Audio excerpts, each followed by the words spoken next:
This week's episode of the Bulldog Broadcast includes interviews with Oregon State's Wayne Tinkle and San Francisco's Chris Gerlifson. Other big news, Gonzaga, first Ken Palm rankings of the season, number 8. The AP will be out really soon. Curious where Gonzaga will land. My prediction, about 2021. Some of the previous magazines and publications I've seen earlier this year, they're sitting around 23. Rankings coming out any day now. Welcome back to the Bulldog Broadcast, the Field of 68 Media Network. We continue our tour around the WCC and hear from opposing coaches a little bit more about their program, how the offseason went, their outlook for the season. Today's guest from Oregon State, the Beavers, as you probably remember, knocked off Gonzaga at Gill Coliseum last year in an awesome game. Head coach Wayne Tinkle. Wayne, appreciate the time. Good to be with you, buddy. Yeah. Well, let's just recap that game against Gonzaga. I know you and I have chatted after that game, but myself growing up in the Portland area, I know how good of a home court advantage Gill Coliseum can be. That place was electric that night, and your guys delivered. Yeah, it was an exciting game. Obviously, I couldn't even tell you the last time, if ever, Gonzaga played here.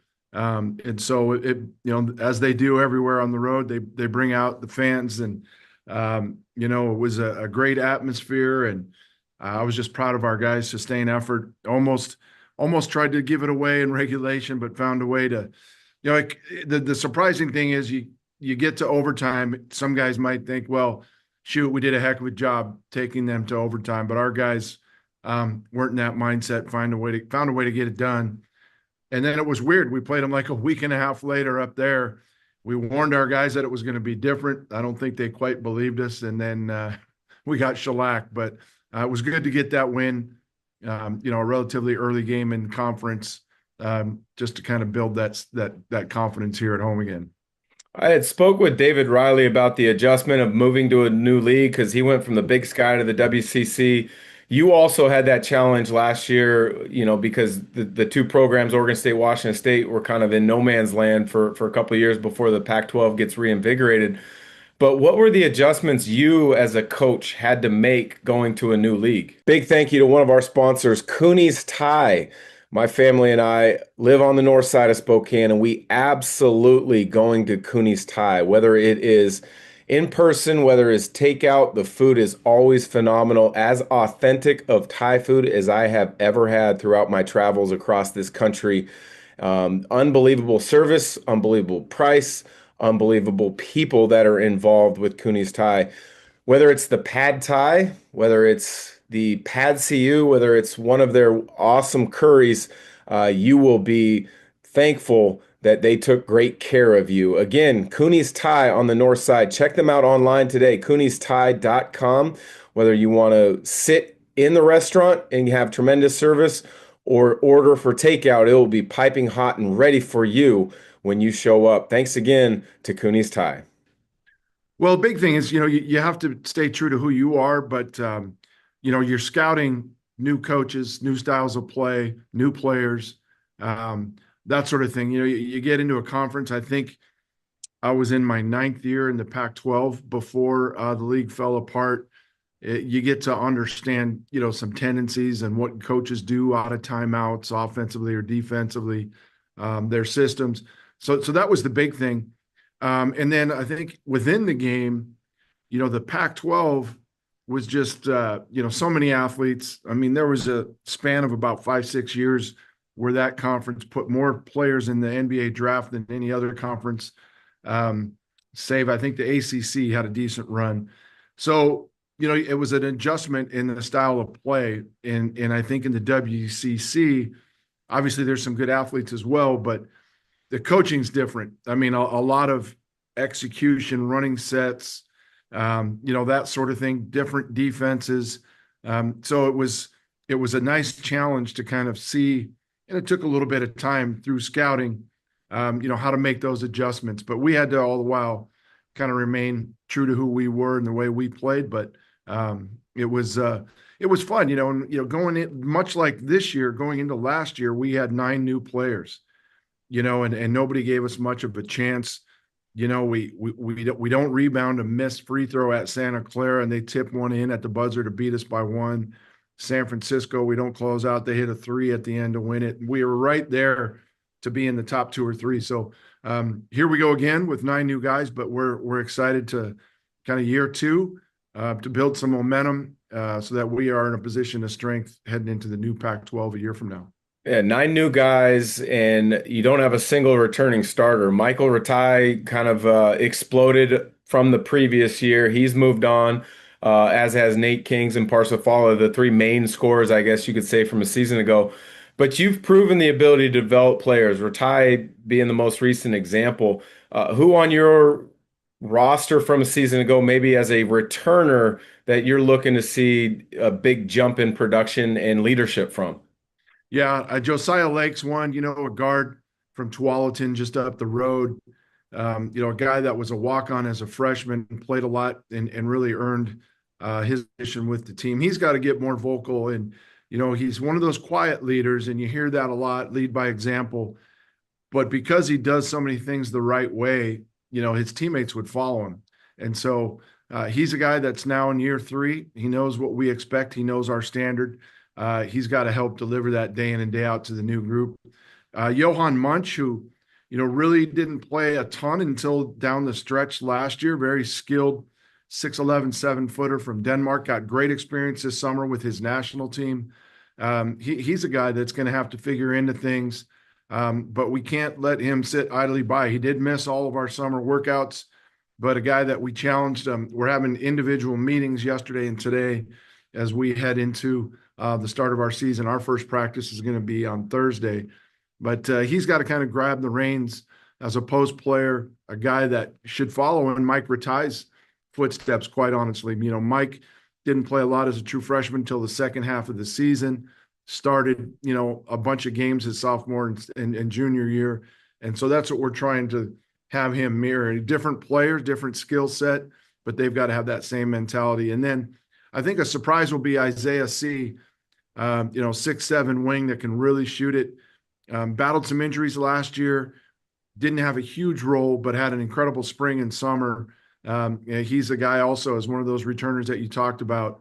He's got his running mate, Kazi Kisi, another Frenchman here. And it seems like since he showed up, we've seen a different level from Isaiah. So those three guys. And then, we're challenging some of our newcomers too, not to sit idly by. Let's get after it from day one. I mean, virtually our team's, full of new guys. So nobody should feel like, they'd be out of turn if they were starting to lead a little bit. And the workouts this summer, I think, really helped along those lines.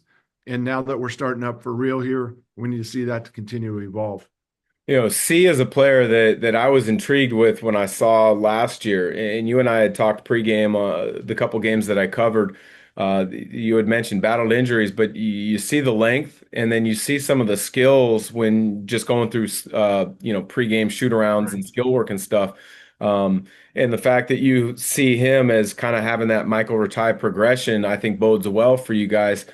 All of the not all of, but typically the best teams throughout college basketball are able to blend newcomers with returners. You mentioned the leadership of Josiah Lake. McGilvery Environmental can handle any of your construction needs, specializing in new construction, repairs, residential and commercial asphalt paving, excavation, environmental mediation, and hazardous waste. Reach out to Kip McGilvery at McGilvery Environmental today at 208-556-6384 for your free estimate. When he's a player who's maybe quieter, how does that dictate or change how you as a coach and you and your staff kind of build him into that more vocal role? Yeah, it's hard. It's hard to really force guys to be vocal leaders if it's not in their personality. I know he cares a ton about Oregon State. His father played here. They bleed orange and black through and through, but it's really not in his personality. So at some point, if you're not improvement along those lines, you've got to go somewhere else for that leadership. Now, he does it with his performance every day. He works hard. He's a great teammate. He's a great kid, capable player, obviously. Won a couple of state titles in high school, so he's proven that he's a winner. So we might have to just find a way to find the middle ground, let him do his thing, and hope that he gets there, or maybe he starts to see it in a positive way from some of his other teammates, and it'll help him get a little bit more comfortable doing that. But what we don't want him to do is be out there uncomfortable because we're asking him to do things that he's incapable of. And so we'll kind of play that, see how it goes early in this season as we embark here in about 6 weeks. Well, you're the longest tenured, or you were the longest tenured coach in the Pac-12. That dismantled, and now you're a 2-year stopgap in the WCC before the reinvigoration of the Pac alongside Washington State. I think the new commissioner's done a tremendous job of making it a basketball-centric league. When you look through, you're talking about, I think out of all the programs that are coming in, they've all been in the NCAA tournament the last 3, 4 years and had nice runs, including yours, other than Fresno State. How big of an excitement and a challenge is that going to be for you? Yeah, no, I mean, the momentum's building. Everybody we talk to around the country talking about, hey, that's going to be a heck of a basketball conference. And you hit it on the head. I mean, in the last 5 years, you've had I think 7 of the 9, maybe Texas State's the other one. I'm not sure. Maybe they made it also, but a lot of success in the NCAA tournament. If you look at the Mountain West the last several years, San Diego State makes a run to the finals, but they're getting 5, 6 teams in. We feel like we're getting, the best teams out of that conference. So we're hoping, we shouldn't sit idly by and think that, hey, it'd be great to get 2 teams in. Let's put everything towards that. I think we need to be more aggressive and think along the lines of the Mountain West and the Pac kind of melding. Let's get to where we're getting 5, 6 teams in. And I think it can prove to be one of the better conferences out there. Everyone's talking about the Power Four and then the Group of Five. We think we're a lot closer as a conference to the Power Four than we are the rest of the Group of Five. And so we're excited. Challenges, again, you're bringing in new programs, new coaching styles, and travel's going to be different, a little different footprint. But it's still the game of basketball. You've got to prepare your team. I love that the programs we're adding have great home environments by and large, tough places to play on the road, and that all makes for great balanced conferences and I think successful runs from top to bottom. Awesome. Well, Coach, I appreciate the time. I know this is a busy time of year. Look forward to seeing you at some point this season on an Oregon State Beaver broadcast. So take care and best of luck as you get ready. Thanks, Dan. Always good to be with you, man. It's going to be an exciting year, and we'll look forward to seeing you. Go Beavs. Bulldog fans, we know basketball is all about teamwork, hustle, and having someone you can trust in the clutch. Life isn't much different. When challenges come your way, especially family matters, you need a strong team by your side. That's where Danetta and Associates step in. They're more than just a family law firm. They're your advocates, guiding you through the hard files life throws your way with skill and care. In Spokane and beyond, Danetta and Associates are ready to fight for what matters most, your family. Call 509-325-0125 or visit padlawoffice.com to learn more. That's padlawoffice.com to learn more. The Bulldog Broadcast on the Field of 68 Media Network. Your host, Dan Dickow. Today's special guest as we take a tour of the entire WCC. I think one of the hidden gems in regards to the mid-major programs in the country. They broke through to the tournament a couple years back. They've been right on the verge of going back again the last few years. Injuries have hit them at the wrong times, but a program I don't think gets enough credit within the league, within the West Coast and nationally. The University of San Francisco Dons and their head coach, Chris Gerlovson. Chris, thanks for joining. Man, thanks, Dan. Great to be here. Well, we were talking off camera before we started recording, and the topsy-turvy world of college basketball, you got to put together rosters in no time in April. You guys might have had one of the more interesting ones because your best player, returning player, Tyrone Riley the fourth, had a great freshman year, went into the portal, but then he decided to come back. How did that transpire? Because he was given an opportunity last year, he made the most of it, and I could only imagine that comfort level with you guys, your player development, how he was going to be used, really helped him in his decision to return. Yeah, I mean, it's kind of the times we're living in now in the landscape of college basketball. So, you have to be able to pivot and deal with that kind of stuff as a head coach and as a staff. And I trusted in Tyrone's process. He had put him in a position, he had put himself in a position to explore and see what was out there. But I also was confident at the end of the day that he would circle back and realize kind of just the opportunity that was presented for him here and look forward and see what he could do as a sophomore with even more responsibility and more. So thankful he decided to come back. He's a Don. His dad was a Don here. So to have him back on campus is a program. What areas of his game have you seen growth in? Because, you know, he had a really good freshman year, but I would imagine, are expecting him to be a key cog in everything you guys do this upcoming year. You know, you had Carlton Lingard, who had flashes as a big last year. You had Marcus Williams with a really veteran presence in the backcourt. But I would imagine he slides into a very important role game in and game out. Yeah, I think, we need him to do that. I think he wants to do that. He's chomping at the bit to just increase his overall production, his efficiency as a player. I think he'll be a much better shooter in year two than he was in year one. And his confidence has just grown. I mean, he's 20 pounds heavier and can take probably a little bit bump in the paint and play through some contact. He had an unbelievable experience with USA basketball this summer, which I think only increased his confidence level. So we're counting on him, but I think the best thing about Tyrone is he just kind of figures out how to play with the other four guys on the floor, and I'm excited about just the guys who are going to be around him too. You have another great piece returning, and that's Ryan Beasley. He was a spark plug. Correct me if I'm wrong. Usually, he was your sixth man, kind of come in, change the pace. He had freedom to search out shots, and he had some big games last year, even though he was hampered by some different injuries. What are you hoping out of him? Because I would imagine it's going to be enhanced minutes this year.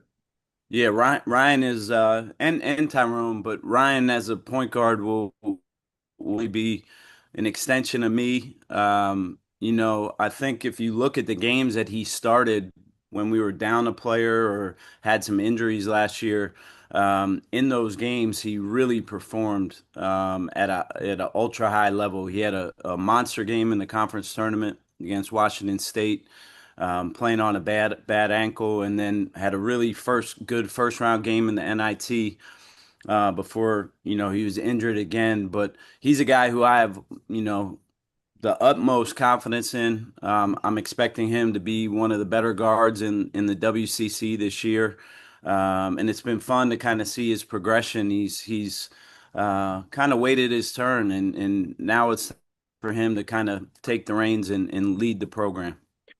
The importance in the transfer portal of finding guys that have experience, fit you and your coaching staff's eye on how you want to play is key. Two guys, when I look at your additions, kind of jump out to me. One, I think you know what you're going to get based if you've watched the WCC, and that's Vacation Mosic from the University of Portland. But then the other one went into high school or into college at Oregon with tremendous you know, potential. And that's Mookie Cook, a Portland guy who was a McDonald's All-American. Had some injuries at Oregon, but if you look back at a lot of the early evaluations, is he is an unbelievably talented player. And sometimes it just takes a new setting. Sometimes it takes getting healthy. What are you hoping to see out of those two? Because those are the guys that really jumped out at me as additions on your ball club. Yeah, I'll start with Mookie. You being a Portland guy, I'm sure you can this, but we've done well with guys like him. For whatever reason, he did not perform to the level of expectation at Oregon. And he's just looking for a new start, a place where, he can kind of put his foot down and have a big impact on the program. And he's a guy who can affect the game in a lot of different ways. Guys like that generally do well in the WCC and generally do well with the way that we play. He can play multiple positions. He's versatile. He's really surprised me with his ability to think the game and facilitate the game as a three or a four. And I think there's going to be some really unique situations to have him as a matchup, a mismatch. And he's really surprised me. Unbelievable kid. And we're just trying to get him to maximize his potential. He can be as good as he wants to be. And then Masic is a guy who I feel like he's been in the league for 10 years, but really, really high IQ. I think, again, he'll fit in our system of how we like to play and utilize our guards. Those two guys are going to be really big pieces. And then David Fuchs from University of Rhode Island, he's one of the best rebounders in the country. He's an international kid who I think will have a big impact. And Guillermo Diaz-Graham from Pitt, a 7-footer who dribble, pass, and shoot. The world's leading immersive basketball training experience that combines in-person skill development with digital gamification and virtual competition. At Shoot 360, you will train with our coaches, measure your skills with our proprietary technology, and track your progress on the Shoot 360 mobile app. Shoot 360 Spokane. Unlock your game. So when you look at, continuing to elevate USF's program, I think you guys have quietly done a great job of putting together really good non-conference schedules. Some games in years past that maybe had one or two possessions gone a different way, you might have been on the other side as an at-large bid. But this year, I think you guys have put together another good schedule. Memphis, Colorado, Mississippi State, St. Louis, Bradley, which is undervalued out of the Missouri Valley, Minnesota at one of my favorite gyms in Sioux Falls, South Dakota, the Pentagon. Yep. What's your kind of synopsis of how to put your schedule together? Because St. Mary's has really improved in that category. You guys are really good, but you want to make sure you win those games to kind of get you on that other side on Selection Sunday. Yeah, I think it's a good question. We probably spend as much time on the scheduling front as anything. That's become super important in trying to position yourself and, as you said, elevate your program. But we're searching for, there's kind of a threshold of 13 to 15 quad one or quad two opportunities. And I feel like this year, on paper at least, we've even ramped it up a little bit more. We didn't want to get into a situation where when we got into WCC play, that we were searching for one or two more opportunities. We wanted to try to do our work on the front end and play enough quality games in the non-conference schedule. And I think we've done that on paper. I'm looking at it now. Coach Bankhead does our scheduling and he heard me say no a lot in the off season. And I probably made his life, miserable in some regards when it came to scheduling, but he did an unbelievable job of lining these games up. And certainly now we need to go out and win them. But I think also when you play this many quad one or quad two games, it's not like you have to win all of them, and you want to perform well in those games. As you head into conference play, you put yourself in a position to be in the conversation. That's interesting you say that you don't have to win all of them, right? And unfortunately, this is today's culture of sports. If you have a loss, a lot of people think the sky is falling. But at the same time, to your point about looking for 13 to 15 games that are quad one, quad two opportunities, you just need enough of them in the right mix of the good ones that if you perform the way you would expect or hope your team to perform in the WCC, you should be feeling good about yourselves and your team at the end of the year on that Selection Sunday. No, absolutely. And, there is no, I guess, 100% spot on formula, but I think the numbers suggest, especially for, mid-major plus program, if you can hit that 13 threshold and be somewhere around 500 in those games, you give yourself a really good chance of being an at-large team. There's clearly, topsy-turviness throughout college athletics, the NIL, the transfer portal, but conference realignment, it stayed away from the WCC for quite a while. And then with the Pac-12 disbanding, Oregon State, Washington State was in the league, Seattle U's in the league this year, and then Gonzaga, Oregon State, Washington State will move to the new Pac, whatever it ends up being called. UCSD is going to be coming in next year. What do you see as the outlook for the WCC? Because with that addition of UCSD and a couple other schools that I've heard are mentioned as strong possibilities, it's still going to be a very good conference.